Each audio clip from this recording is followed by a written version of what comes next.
जिल्ह्याची खबरबात या बातमीपत्राचे प्रायोजक आहेत Mac Care super speciality hospital Ahmednagar.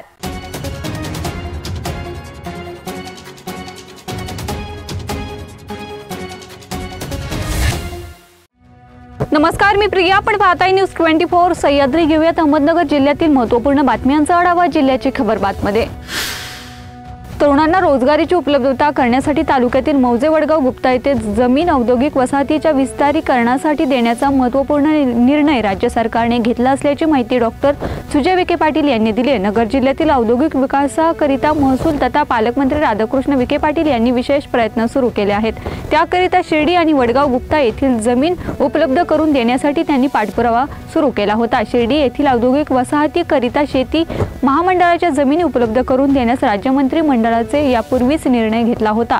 काल झालेल्या मंत्रिमंडळाच्या बैठकीत नगर तालुक्यातील महाराष्ट्र शासनाची वडगाव गुप्ता येथील 600 एकर म्हणजे सुमारे 225 हेक्टर आर जमीन फेज 2 साठी विनामूल्य वर्ग करण्याच्या प्रस्तावास राज्य शासनाने मान्यता दिली असल्याचे खासदार डॉक्टर सुजय विखे पाटील यांनी सांगितले। विशेष म्हणजे राज्यातील ही पहिलीच MIDC अशी आहे जे MIDC साठी शेतकरी तसेच खासगी जमीन मालकाची जमीन संपादित केली गेली नाही।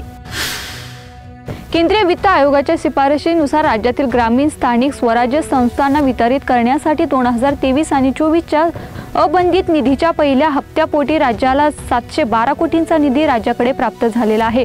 नगरसाठीही 37 कोटींचा निधी प्राप्त झालेला आहे। जिल्हा परिषदेचे मुख्य कार्यकारी अधिकारी आशिष शेरेकर यांच्या मार्गदर्शनात ग्रामपंचायत विभागाचे उपमुख्य कार्यकारी अधिकारी दादासाहेब गुंजाळी यांनी लोकसंख्येनुसार निधी ग्रामपंचायतीला वाटप करण्याची प्रक्रिया सुरू केली आहे। त्यामुळे आता अबंधितच्या कामास वेग येणार आहे। श्रीरामपूर शहरातील ST महामंडळाचे बसस्थानक BOT तत्वावर उभारण्यासाठी 2020 सालामध्ये प्रस्ताव दिला आहे। शासनाकडून अद्याप या प्रस्तावाला मंजुरी मिळाली नाही। शासनाने या कामास तातडीने मंजुरी द्यावी अशी मागणी आमदार लहू कानडे यांनी हिवाळी अधिवेशनात औचित्याचा मुद्दा मांडताना केली आहे। शासनाने विकास कामांना मंजुरी देऊन देखील वेळेत काम पूर्ण होत नसल्याने ग्रामीण भागातील नागरिकांना आवश्यक सुविधा मिळत नाही। त्यामुळे या कामांना नियमित आढावा घेण्यासाठी शासनाने द्विस्तरीय समिती गठीत केली आहे। त्यानुसार जिल्हा परिषदेचे CO आशिष शेरेकर हे या समितीचे अध्यक्ष असणार आहेत। अहमदनगर जिल्ह्यातील शनी शिंगणापूर येथील शैनेश्वर देवस्थान विश्वस्त मंडळाच्या नोकर भरती देणगी स्वीकारण्याची पद्धत इत्यादींबाबत सचिव दर्जाच्या अधिकाऱ्यांकडून उच्चस्तरीय चौकशी करण्यात येईल। चौकशीनंतर योग्य ती कारवाई करण्यात येईल। तसेच शनी शैनेश्वर देवस्थान विश्वस्त व्यवस्था अधिनियम 2018 या अधिनियमाच्या अंमलबजावणीचा दिनांक निश्चित करण्यासंदर्भात मुख्यमंत्र्यांशी चर्चा करून निर्णय घेण्यात येईल असे उपमुख्यमंत्री तथा गृहमंत्री देवेंद्र फडणवीस यांनी विधान परिषदेत सांगितले आहे। जिल्ह्याची खबरबातमध्ये घेऊया छोटीशी विश्रांती।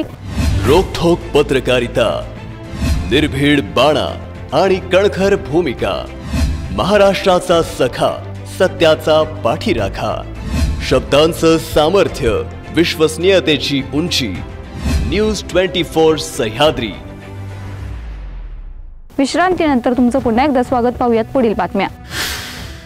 पारणे तालुक्यातील चोंबूत येथील चोरमले वस्तीवर सासूच्या डोक्यात दगड घालून जावयाने तिचा खून केला। त्यानंतर पोटच्या मुलाने त्याचा खून करून आजीच्या खुनाचा बदला घेतल्याचा प्रकार घडला आहे। या प्रकरणी पोलिसांनी मुलगा सुभाष संतोष शेंडगे यास अटक केल्याची माहिती पोलीस निरीक्षक संभाजी गायकवाड यांनी दिली आहे।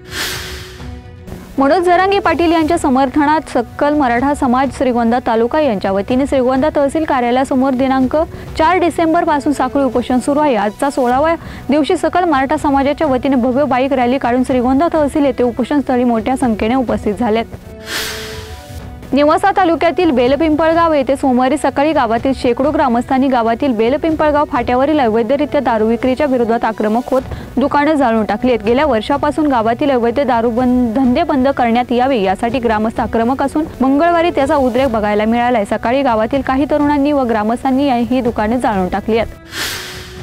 साई संस्थानचे मुख्य कार्यकारी अधिकारी PV शिवाशंकर यांना संस्थांमधून कार्यमुक्त करण्यात आला आहे। अपर मुख्य सचिव नितीन गद्रे यांनी काल सायंकाळी या संदर्भात आदेश दिले।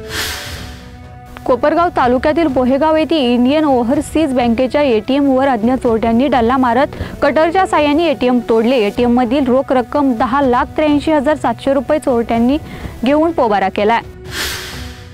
जिल्ह्याची खबरबातमध्ये तेच थांबते, मात्र तुम्ही पाहत राहा न्यूज 24 सह्याद्री।